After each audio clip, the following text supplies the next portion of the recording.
Hello everyone, एक बार फिर से आपका स्वागत है आपके अपने चैनल, आपका पसंदीदा चैनल एएम ट्यूटरिंग क्लासेस पर। मैं मुकेश सिंह एक बार फिर आपके सामने हाजिर हूं और आज हम लेकर आए हैं क्लास 9th के लिए लाइंस एंड एंगल, वो चैप्टर नंबर 6 को लेकर आए।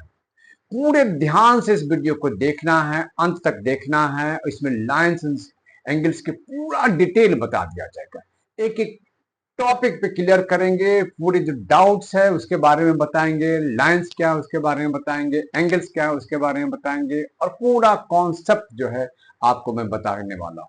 तो ध्यान से इस वीडियो को अंत तक देखते रहना और देखते देखते लाइक और सब्सक्राइब जरूर करते हैं। तो आइए जल्दी से समय शुरू करते हैं। Lines and angles. लाइंस, अगर हम बात करें लाइंस का, तो ये लाइंस तो भाई एंड पॉइंट है, यानी कि बढ़ते जाता है, यानी कि जहां तक मन हो दोनों साइड में आप खींचते जाओ खींचते जाओ। तो हम किस लाइन की पढ़ाई करेंगे भैया? ऐसे लाइंस दो हमको जिसकी हम कॉपी में अच्छे से डिटेल्स डिस्क्राइब कर सके। तो हमें कुछ नहीं, हमें चाहिए वो लाइन सेगमेंट। वो लाइन सेगमेंट चाहिए जिसके दो एंड पॉइंट हो। क्या हो? टू एंड पॉइंट्स हो। वो लाइन सेगमेंट चाहिए हमें, यानी कि ये लाइन सेगमेंट चाहिए। इसको हम कहते हैं हैविंग टू एंड पॉइंट। बिल्कुल यही लाइन से आप लिखते जाना, line segments having the two ends point. और वही लाइन सेगमेंट हमको चाहिए जिसके दो एंड्स पॉइंट हो। अब आते हैं दूसरा चीज, हम आते हैं इसके बाद क्या लाइंस के है, यानी कि जिसके दो एंड्स पॉइंट हो। क्या हो? दो एंड पॉइंट हो। इस प्रकार के ये इधर यहाँ पर एंड पॉइंट है और यहाँ पर एक पॉइंट है। यही लाइन सेगमेंट चाहिए, यही लाइन चाहिए। अब इसके बाद क्या आता है? रेज। रेज कहां से होगा? रेज जो हम कहते हैं, यानी कि वो लाइन सेगमेंट जिसके एक एंड पॉइंट हो। क्या हो? वन एंड पॉइंट हो। और ये वन एंड पॉइंट है, that is called two rays. और रेज को होगा वो यहां से अगर शुरू होगा तो यहां से शुरू खत्म होगा, बी की तरफ जाएगा। हम इसको इस प्रकार से लिखते हैं, किस प्रकार से? ए बी, यानी कि like that is the rays हो गया। तो लाइंस क्या? जिसके दो एंड पॉइंट हो। रेज क्या? जिसके वन एंड पॉइंट हो। रे का क्या होगा? वन एंड पॉइंट हो, तो उसको हम रे कहेंगे। और अगर ये दो रेज आपस में कहीं मिल जाते हैं तो क्या बनता है? आइए देखते हैं। यानी कि दो रेज, एक रेज जो है वो इस डायरेक्शन में गया और दूसरा रेज जो यहीं से शुरू हुआ वो दूसरे डायरेक्शन में चला गया। यानी कि ये रेज इस डायरेक्शन में, दूसरा रेज इस डायरेक्शन में। इस दोनों, यानी कि दोनों के मिलने से क्या हुआ? एक फॉर्म हुआ। क्या फॉर्म हुआ? और इसको हम कहते हैं एंगल कहते हैं। क्या कहते हैं? एंगल कहते हैं। क्या बोलते हैं? एंगल। कोई भी दो रेज, यानी कि ये इस डायरेक्शन में गया, हो सकता है ये इस डायरेक्शन में गया हो, तो हमें क्या बना? इस दोनों के बीच के जो जगह है, वो जो फॉर्म हुआ, एक फॉर्मेशन हुआ, उसको हम एंगल कहते हैं। यानी कि अलग अलग डायरेक्शन में हो सकता है। हो सकता है ये ऐसे हो सकता है ये ऐसे हो। ये भी हमारा जो बीच का जो एंगल है, ये भी हम इसको एंगल कहते हैं। यानी कि कोई जरूरी नहीं है कि वो हमेशा हॉरिजॉन्टल हो या वर्टिकल हो। किसी भी डायरेक्शन में दो रेज एक कॉमन पॉइंट पर मिलता है और जहां वो मिलता है वो इसका एक फॉर्मेशन होता है, एक निर्माण होता है। किसका? उसे हम कहते हैं एंगल कहते हैं। तो ये ऐसा एंगल हो सकता है या ऐसा एंगल हो सकता है, इस प्रकार से जाए और वो इस प्रकार से हो। ये भी हमारा क्या है? बीच का जो फॉर्मेशन है, इसको भी हम एंगल कहते हैं।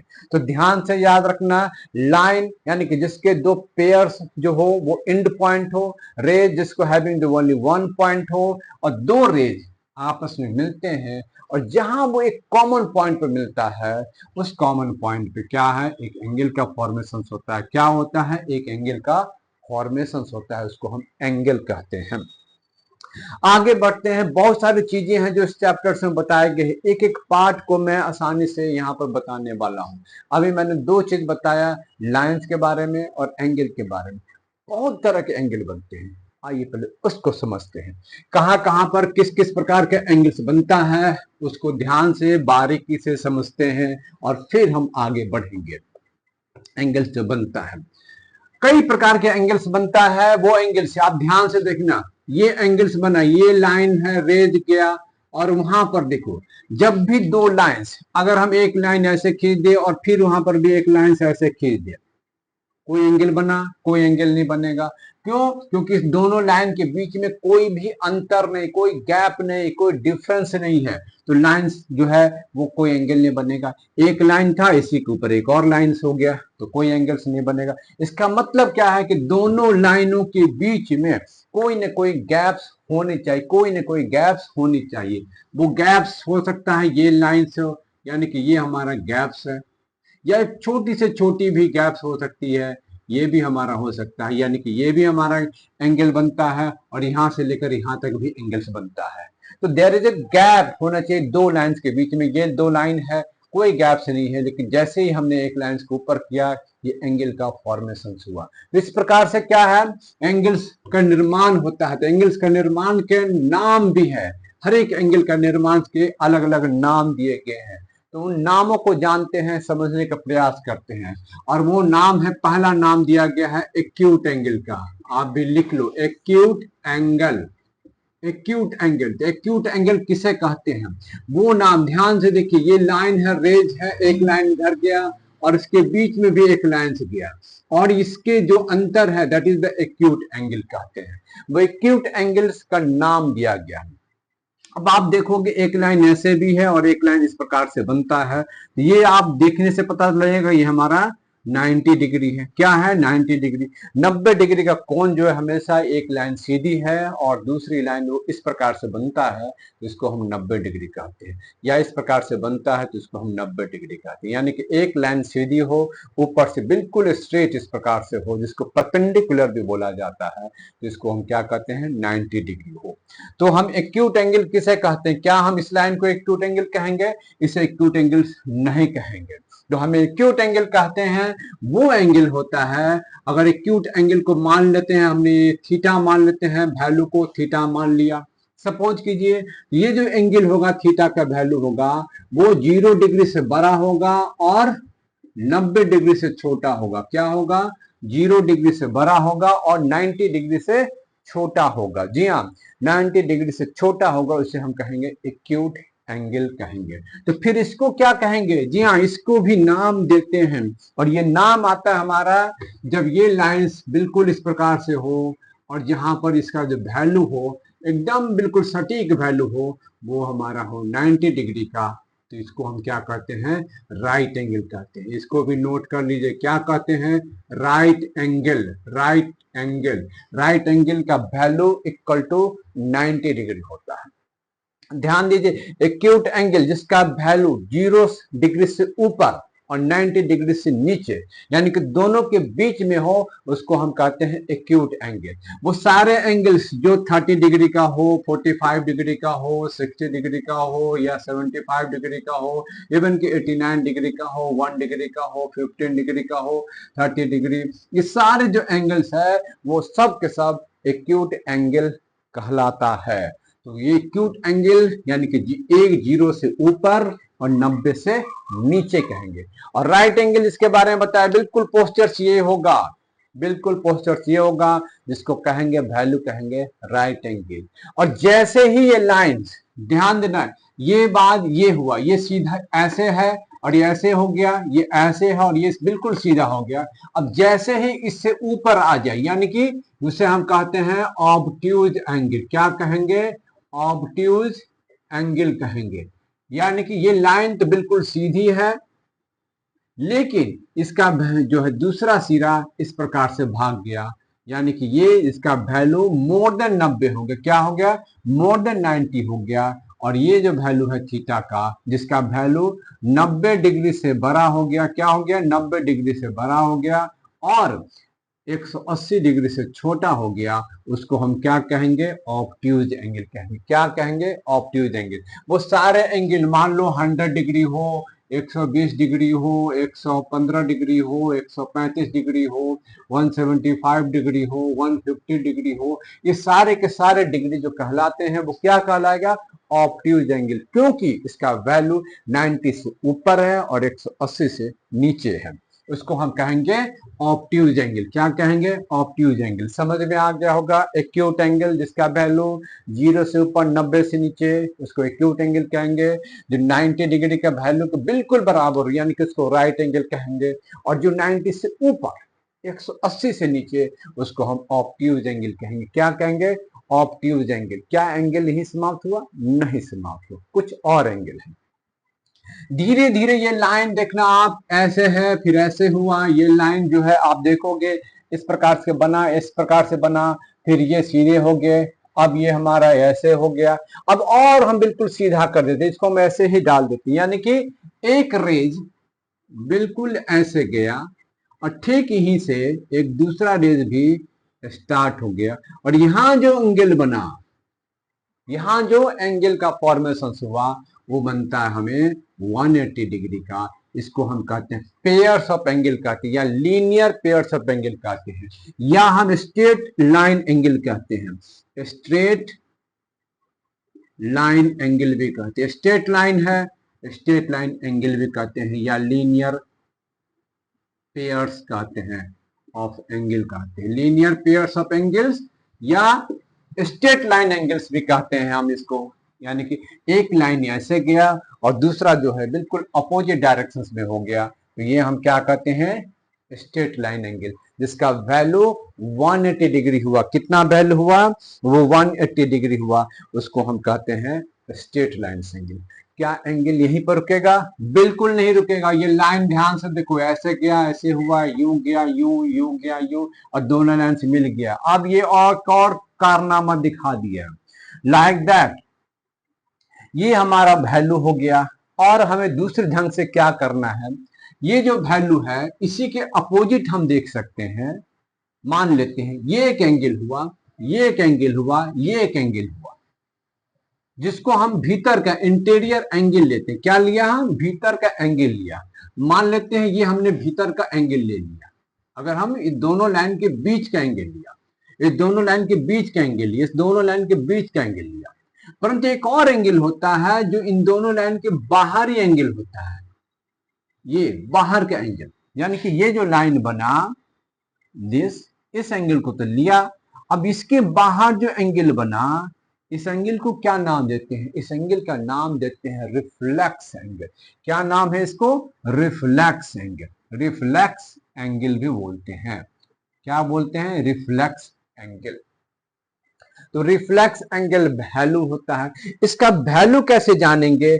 इसका वैल्यू जो है कभी भी देखो, ये हमारा लेस देन 90 है, ये इक्वल टू 90 है, इज मोर देन 90 है, परंतु लेस देन 180 डिग्री। ये हमारा इक्वल टू 180 डिग्री, और जैसे ही लाइन हुआ वो 180 डिग्री बना। दो लाइंस आपस में इस प्रकार से बने तो 180 डिग्री, और ये लाइन धीरे धीरे खिसक के ऐसे हो गया एक प्रकार के। ये जो लाइन देखोगे भीतर में इस प्रकार से एंगल बना, यानी कि यहां से भी आया और उसके बाद ये बना। इसका वैल्यू हमेशा 180 डिग्री से बड़ा होगा और 360 डिग्री से छोटा होगा। क्या होगा? 360 डिग्री से छोटा होगा। उसको कहते हैं रिफ्लेक्स एंगल। क्या उसके बाद भी है? बिल्कुल है। वो एंगल आप देखो घूमते जा रहा है। ये हमारा एक अगर इस प्रकार से है तो ऐसे बन गया, इस प्रकार से ऐसे बना, इस प्रकार से ऐसे बना, और ये इस प्रकार से ऐसे बना, और ये घूम गया पूरी तरह से, ज्यादा हो गया, 180 डिग्री हो गया। तो यही जो लाइन ऐसे बना, ये ऐसे बना, फिर ऐसे बना, फिर ऐसे बना, फिर ऐसे बना, और फिर ये घूमते घूमते घूमते यहां जो आ गया, ये एक पॉइंट बच गया, तो इसे कहते हैं कंप्लीट रिवॉल्यूशन। क्या कहते हैं? कंप्लीट रिवॉल्यूशन होता है, और उसी को हम क्या कहते हैं? वो इक्वल टू होता है 360 डिग्री। यानी कि एक पॉइंट पे पूरा कंप्लीट चारों तरफ का एंगल को जोड़ दें तो वो इक्वल टू होता है 360 डिग्री। ये हमारे एंगल्स हैं। ये एंगल्स हमने एक्यूट एंगल है, राइट एंगल है, ऑब्ट्यूज एंगल है, स्ट्रेट लाइन एंगल्स है, लीनियर पेयर्स ऑफ एंगल है, रिफ्लेक्स एंगल्स है, और हमारा कंप्लीट रिवॉल्यूशंस है। यानी कि जीरो से स्टार्ट हुआ और कहां तक बढ़ते बढ़ते बढ़ते बढ़ते 360 डिग्री आया। यानी कि जीरो से जस्ट शुरू हुआ, 0 डिग्री से ऊपर, और ये बढ़ते बढ़ते बढ़ते बढ़ते 360 डिग्री हो गया। उसको कहते हैं कंप्लीट रिवॉल्यूशंस एंगल कहते हैं। ये हमारे एंगल है, और एंगल के अगले हिस्से में आपको बताएंगे कि किस प्रकार के एंगल होता है। वो ये एंगल है जहां पर एक जो पेयर है, एक लाइन एंगल है, वो एक एंगल है, एक एंगल है। यानी कि एक से ज्यादा भी एंगल बनता है, एक ही पॉइंट पर बन सकते हैं, बिल्कुल बन सकते हैं। उसको हम अगले हिस्से में बता रहे हैं कि वो क्या होने जा रहा है। बिल्कुल इसको इस प्रकार मनन करना है, पढ़ना है, और इसमें जो लिखी हुई बातें हैं जो मैंने बताए हैं उसको लिख लेना है। और इस प्रकार के लगातार आप अपने कॉपी में इस प्रकार के angle, obtuse angle, right angle, acute angle, reflex angle और कंप्लीट रिवोल्यूशंस बनाना है और उसके वैल्यू लिख जाने हैं। उससे क्या होगा, आपके दिमाग में सारी बातें बैठ जाएंगे और आप कहीं भी भटकने की जरूरत नहीं होगा। एक जगह से, एक पॉइंट से, एक चैनल से सारे नॉलेज आपको मिल जाएगा। तो मैंने कहा कि एंगल्स है, ये एक एंगल्स जैसे मैंने बता दिया, एक एंगल्स है लाइक दैट, और ये हमारा एक फॉर्मेशन बना। लेकिन इसके साथ ही इसी पॉइंट पर हो सकता है ऐसे एंगल्स भी बन जाए, इस प्रकार भी बन जाए। तो ये जो एंगल बना यहां से यहां तक, यहां से यहां तक, एक यहां बना ए और ये यहां बना बी, एक एंगल इस दो रेखाओं के बीच में, दो रेज के बीच में है। दूसरा एंगल जो है इस रेज के बीच में है, यहां से और यहां के बीच में, दोनों रेज है के बीच में एंगल्स है। ये जो दोनों एंगल्स है ए और बी, ये क्या कहलाएगा, ये दोनों क्या कहलाएगा?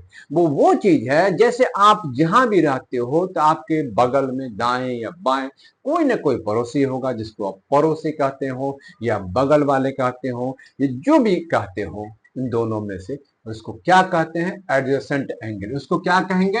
Adjacent angle. यानी कि ए इज एडजेसेंट टू बी और बी इज एडजेसेंट टू ए, यानी ए के बगल में बी है या बी के बगल में ए है, और इसको नाम दिया गया है एडजेसेंट एंगल कहते। क्या बोलते हैं? Adjacent angle, adjacent angles. A is adjacent to B या और B is adjacent to A, ये दोनों को हम एडजेसेंट एंगल कहते हैं, बिल्कुल पड़ोस। जिसमें एक बात का ध्यान रखना कि जिसके जो कॉमन जो होते हैं वो रेज होते हैं बीच वाले। जिस प्रकार आपका घर हो, मान लो इस प्रकार से आप कोई भी घर में आप रहते हो और ठीक पड़ोस में भी एक मकान हो, तो वो भी क्या होता है, ये जो लाइंस होती हैं वो बाउंड्री जो होते हैं वो हमारा कॉमन बाउंड्री हो जाता है। यानी कि दो प्रकार का प्लॉट है, ये प्लॉट है और ये भी एक प्लॉट है। ये जो प्लॉट है, ये इस हिस्सा जो है वो कॉमन लाइन होते हैं, आपके लिए भी, इस प्लॉट के लिए भी और इस प्लॉट के लिए। उसी कॉमन को हम कॉमन मानते हैं। तो कॉमन हो जब मान लिया तो ये दोनों क्या कहलाता है? पड़ोसी कहलाता है, एडजेसेंट कहलाता है। उसी प्रकार से ये जो है लाइन वो क्या हो गया? बिल्कुल कॉमन रेज है, इस रेज के लिए भी और इस एंगल के लिए भी, इस एंगल के लिए भी और इस एंगल भी। ये हटा दे तो बीच में एंगल ए नहीं बनेगा, ये हटा दे तो बीच में एंगल बी नहीं बनेगा, बिल्कुल नहीं बनेगा। तो एंगल ए और एंगल तब बनता है जब दो बड़े एंगल के बीच में, एक बड़े एंगल के बीच में एक और रेज होता है जो दोनों एंगल के लिए कॉमन रेज होता है। दोनों एंगल के लिए क्या होता है? कॉमन रेज होता है। इस एंगल के लिए भी कॉमन रेज है और इस एंगल के लिए भी कॉमन रेज कहते हैं। उसको हम कहते हैं एडजेसेंट एंगल कहते हैं। क्या कहते हैं? एडजेसेंट एंगल से उसको पुकारते हैं। इस प्रकार से हम एडजेसेंट एंगल बनाते हैं और उसका नाम है एडजेसेंट एंगल कहते हैं। अभी एक और चीज मैंने बताया कि जिस प्रकार से ये लाइन जो है आप स्ट्रेट भागो, कोई एंगल्स नहीं बनता है, ठीक है। और ठीक इसी बिंदु से यहां से आप दो लाइन खींचते हो तो आपको क्या होता है? स्ट्रेट एंगल्स बनता है, यहां पर स्ट्रेट एंगल बनता है, ठीक। और इसी पॉइंट पर आप कोई भी रेखा खींच दो, सपोज करो दैट कोई भी रेखा बन दो, ये एंगल ए है और ये एंगल बी है। तो अभी जैसा मैंने आपको कहा स्ट्रेट एंगल 180 डिग्री होता है, तो बीच में अगर कोई रेज अगर एंगल दो पार्ट में इसको बांटता भी है इस प्रकार से, तो दोनों का जो सम होता है A plus B equal to 180 degree कहेंगे। क्या कहेंगे? 180 कहेंगे। और इसी को कहेंगे लीनियर पेयर्स ऑफ एंगल कहेंगे, लीनियर पेयर्स ऑफ एंगल्स कहते हैं। क्या कहेंगे इसको? लीनियर पेयर्स ऑफ एंगल कहते हैं। यानी कि वो पेयर्स है, linear pairs linear pair of angles का, वो पेयर यानी कि जहां पर एक एंगल्स का बना इस प्रकार से और वहीं से एक रेज अलग दिया, यहां जो बनता है वो 180 डिग्री बनता है। यहां से सपोज कीजिए कोई लाइन इस प्रकार से खींचते हैं तो ये ए और ये बी है, इसको दो पार्ट में बांट दिया, परंतु दोनों पार्ट में बांटने के बावजूद भी दोनों का जो सम है यानी एंगल ए और एंगल बी का जो सम है वो 180 डिग्री होता है। कितना होता है? 180 डिग्री कहते हैं, और इसी को कहते हैं लीनियर पेयर्स ऑफ एंगल्स कहते हैं। लाइंस और एंगल्स में आगे बढ़ते हैं। एडजस्टेंट के बाद हमारा लीनियर पेयर्स ऑफ एंगल है। इसके अलावा भी जो पार्ट होता है लाइंस और एयर्स में, वो है एक और चीज हमारा ध्यान देना इस पर है, वो हमारा है लाइंस। ये होगा दैट इज द लाइंस है, सपोज करो इसके आगे भी एक लाइंस, वो क्या किया, दो लाइन है और दोनों लाइन एक दूसरे को इंटरसेक्ट किया। क्या कर दिया? इंटरसेक्ट यानी काट दिया। और जैसे ही इंटरसेक्ट किया तो जहां भी इंटरसेक्ट किया तो वो एक पॉइंट है और यहां पर तो एंगल बन गया, ये एक एंगल बन गया, ये एक एंगल बन गया, ये एक एंगल बन गया और ये एक एंगल बन गया, यानी कि ये 2 3 4 चार एंगल बन गए। अब इस चारों एंगल के बीच का कोई रिलेशन है? तो बिल्कुल है। ये जो हम कहेंगे जैसे ये ऊपर है, मान लो 1 और ये 2, ये 3 और 4, 1 और 2 जो है बिल्कुल आमने सामने। क्या है? आमने सामने। इस आमने सामने को नाम दिया है वर्टिकल, और वर्टिकली अपोजिट एंगल बोलते हैं। क्या बोलते हैं? वर्टिकली अपोजिट एंगल, यानी कि अपोजिट एंगल क्या होता है? इक्वल होता है। क्या होता है? Equal to each other, equal to each other, एक दूसरे के बिल्कुल बराबर होगा। यानी कि एंगल 1 जो होगा वो एंगल 2 के बराबर होगा और एंगल 3 जो होगा वो एंगल 4 के बराबर होगा। वर्टिकली अपोजिट, ऊपर नीचे, ये और ये और ये दोनों को हम क्या कहेंगे? इक्वल एंगल कहेंगे। यानी कोई भी लाइन ऐसे जाए या ऐसे जाए, ये जो एंगल है ये और ये जो एंगल है ये वो बिल्कुल बराबर होगा, और ये क्या होगा? आपस में ये दोनों बराबर होंगे, क्योंकि वर्टिकली अपोजिट यानी कि बिल्कुल उसी नाप का एंगल इधर बनेगा जितना इधर बनता है, जितना इधर बनता है उतना इधर बनता है। इसको कहते हैं वर्टिकली अपोजिट एंगल, वो बिल्कुल बराबर होता है। इसको थ्योरी के माध्यम से भी आपको बताएंगे कि कैसे बराबर होता है। और जब दो रेज आपस में इंटरसेक्ट नहीं करता है तो वो दोनों क्या होता है? पैरेलल होता है। दोनों पैरेलल होगा तो इंटरसेक्ट नहीं करेगा, तो ये हमारा पैरेलल हुआ तो इंटरसेक्ट नहीं कहेगा।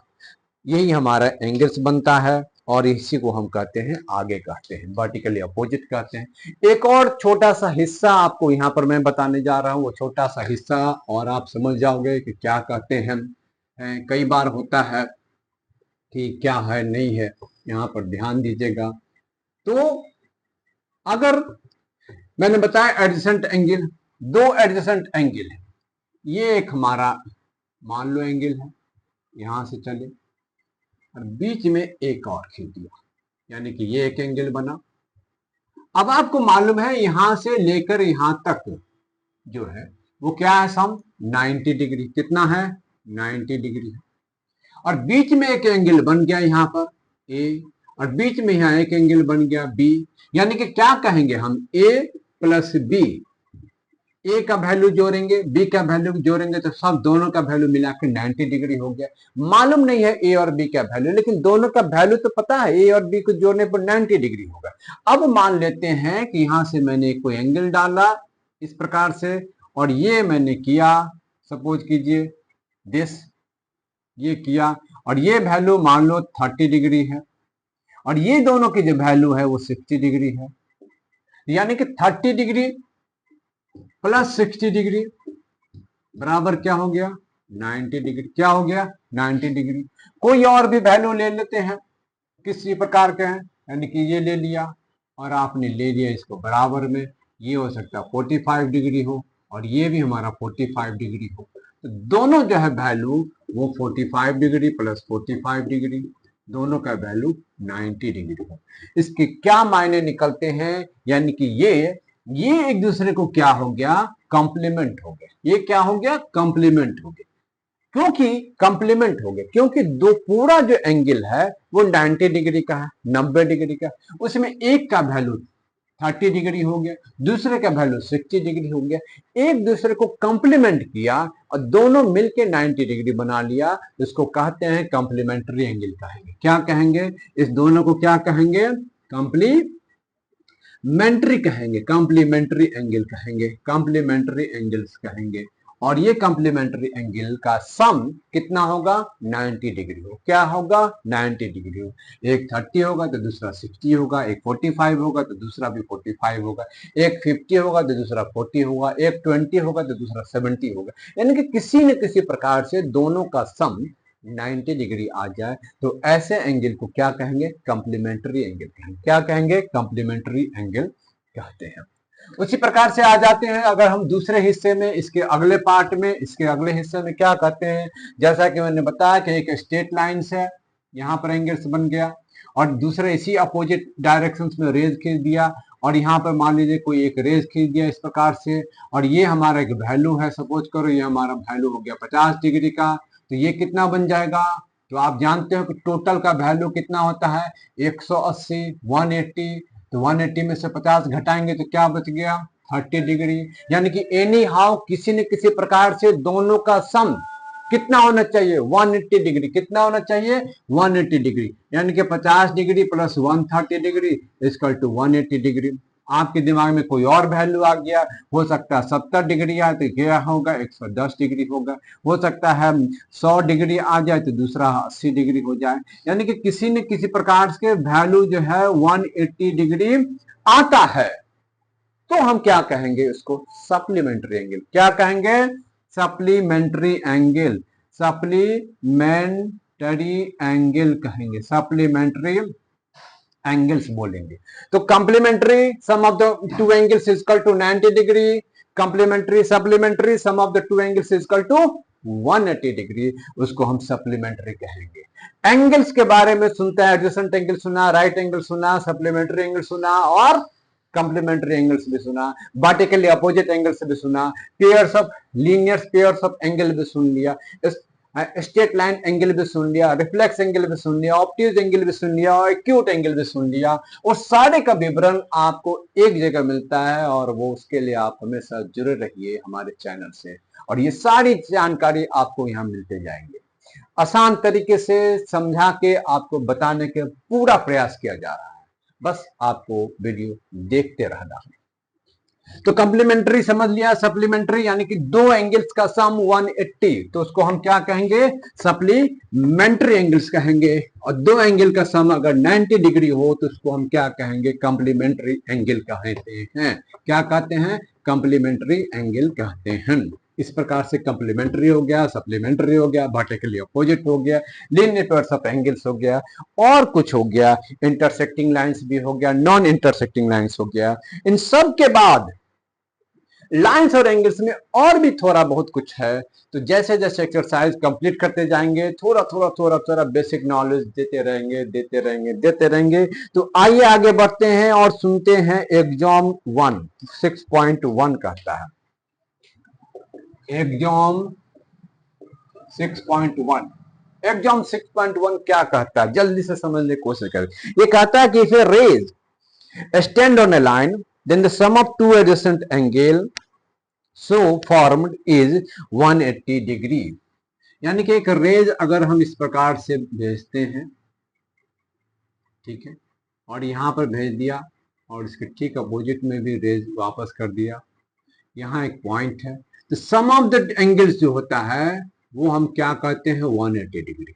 ये एक रेज है और ये एक रेज है, ध्यान से सुनिएगा, ये एक रेज है और यहां भी एक रेज है।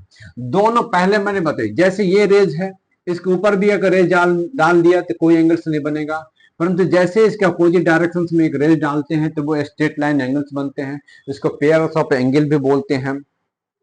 Then the sum of the two adjacent angle is form 180 degree. और यहां पर अगर हमने डॉट डॉट लाइन की दिया, दो लाइन की दिया एक प्रकार के, तो यहां जो एंगल बनेगा आधे हिस्से में इधर से जो बनेगा और यहां से जो बनेगा, दोनों का पेयर 180 डिग्री होगा, दोनों का पेयर 180 डिग्री होगा। कैसे होगा? प्रैक्टिकली बताते हैं, ध्यान से देखिए। ये मैंने एक लाइन खींचा, इस पे देखा, एक खींचा, इस पर खींचा, इसका मान लीजिए वैल्यू है हमारा 40 डिग्री वैल्यू है, इसका वैल्यू भी है हमारा क्या कहते हैं 70 डिग्री है। दोनों का वैल्यू जोड़ेंगे तो कितना होता है 110। 180 आया नहीं आया। फिर से ये लाइन खींचा और ये हमने खींच दिया, इसका वैल्यू ले लिया 90 डिग्री ले लिया, और यहाँ से भी लाइन ले लिया, यानी कि यहाँ से यहाँ तक ले लिया, तो ये मान लो 70 डिग्री। दोनों का वैल्यू आया 180 डिग्री नहीं आया। तो अल्टीमेटली एक लाइन खींचे और दूसरा लाइन भी इधर खींचे, तो जाके क्या हो गया, ये लाइन झुकते झुकते झुकते झुकते यानी कि इसके स्टेट आ गया, इस पर मिल गया, तब जाके जो हमारा यहाँ जो एंगल बनता है वो बनता है 180 डिग्री। क्या बनता है 180 डिग्री। और इनके बीच में यानी कि ये एक एंगल जो बना वो यहां से यहां तक बना, ऐसे समझिए इसको।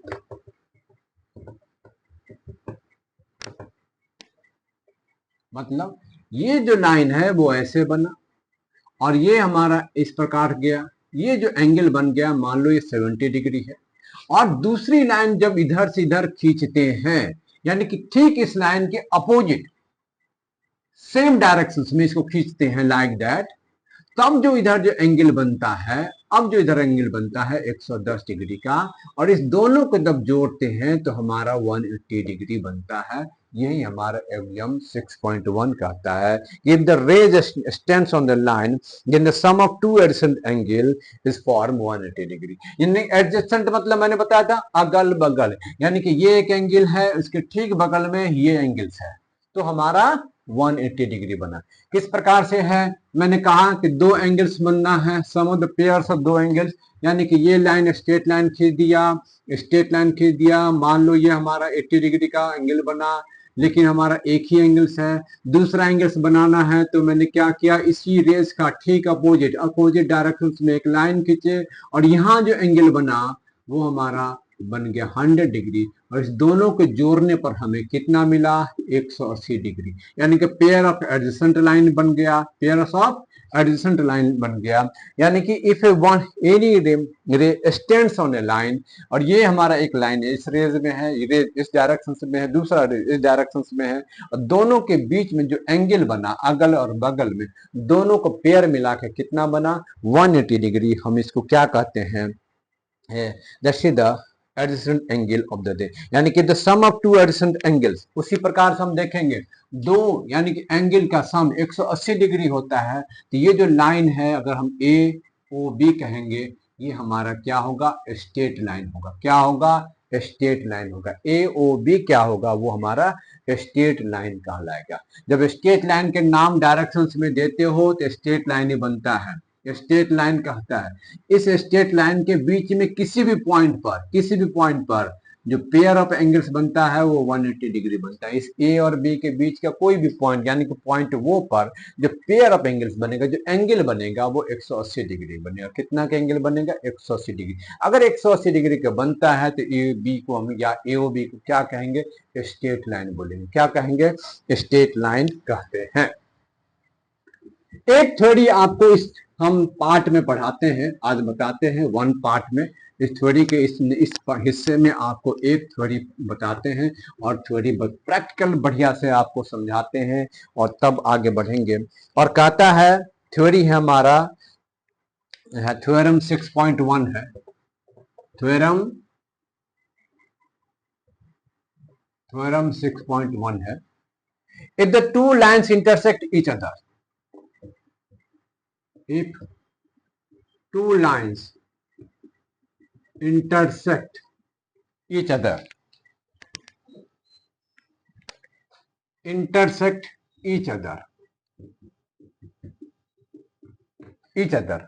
तब क्या होगा इंटरसेक्ट ईच अदर, तब then the vertically opposite angles are equal, then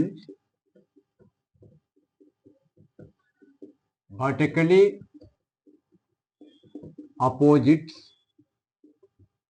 angles are equal. दोनों वर्टिकली अपोजिट जो एंगल्स है वो आर इक्वल होगा। कहने का मतलब है कि ये हमको कहता है कि ये लाइन इस प्रकार से है और ये इस प्रकार से है। सपोज कीजिए ये हमारा ए, ये हमारा बी, ये हमारा सी, ये हमारा डी, ये बीच में ओ काटा। तो कहने के यहाँ काटा है कि दो लाइन अगर अपोज वर्टिकली काटता है, एक दूसरे को इंटरसेक्ट किया, ये ए बी जो है इंटरसेक्ट किया सी डी को, तो जो वर्टिकली अपोजिट एंगल्स होता है वो इक्वल होगा, उसको हम प्रूव करना है। ए बी इंटरसेक्ट किया सी डी को एट द पॉइंट ओ, तो यहाँ जो एंगल बना ये और ये दोनों बराबर होगा, ये और ये दोनों बराबर होगा। इसी को हमको प्रूफ करना है।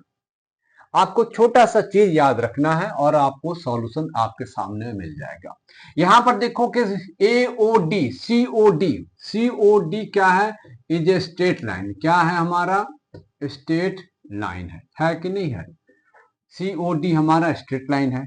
इसका मतलब क्या है कि आप ध्यान से देखना कि एंगल जो होगा वो angle AOD plus AOC equal to क्या होगा? 180 डिग्री। क्या होगा? 180 डिग्री। ये हमारा हो गया इक्वेशन 1। AOD यानी कि ये एंगल और AOC दोनों को मिलाएंगे तो क्या होगा? 180 डिग्री होगा।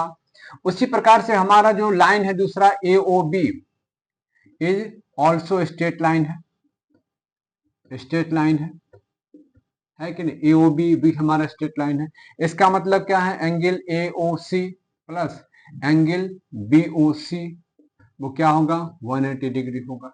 ये हमारा इक्वेशन 2। ध्यान से देखिएगा मेरी बात को ध्यान से। पहले मैंने माना COD एक स्ट्रेट लाइन है, यानी कि ये एंगल और ये एंगल को दोनों को जोड़ेंगे तो क्या होगा? 180 डिग्री। यानी कि AOD को जोड़ा, AOC को जोड़ा तो 180 डिग्री होगा। दूसरा लाइन मैंने लिया AOB ये भी हमारा स्ट्रेट लाइन है, तो क्या होगा? AOC ये एंगल और ये एंगल यानी कि BOC हमारा क्या होगा? 180 डिग्री होगा। इस दोनों इक्वेशन से from equations 1 and 2 from equations 1 and 2 दोनों से क्या हो गया? ये जो दोनों है बराबर है 180 डिग्री का, ये दोनों भी बराबर है 180 डिग्री का। तो हम लिख सकते हैं angle AOD plus angle AOC बराबर है angle AOC plus angle BOC। दोनों तरफ हमारा AOC है कट गया, तो हमें क्या बचा? एंगल AOD बराबर एंगल BOC। एंगल AOD यानी कि ये एंगल बराबर हो गया एंगल BOC, यानी कि ये एक दूसरे का क्या है? वर्टिकली अपोजिट एंगल है, वर्टिकली अपोजिट एंगल है। सिमिलरली हम इसको भी बराबर कर सकते हैं, जैसे इसको किया, सिमिलरली इसको बराबर कर सकते हैं। तब हम इस दोनों का एंगल का लेंगे इक्वल 180 डिग्री का, और इस दोनों का एंगल का इक्वल 180 डिग्री ले लेंगे। तब हम क्या करेंगे? यानी कि ये दोनों का लेंगे और इस दोनों का लेंगे, ये दोनों यानी कि ये दोनों।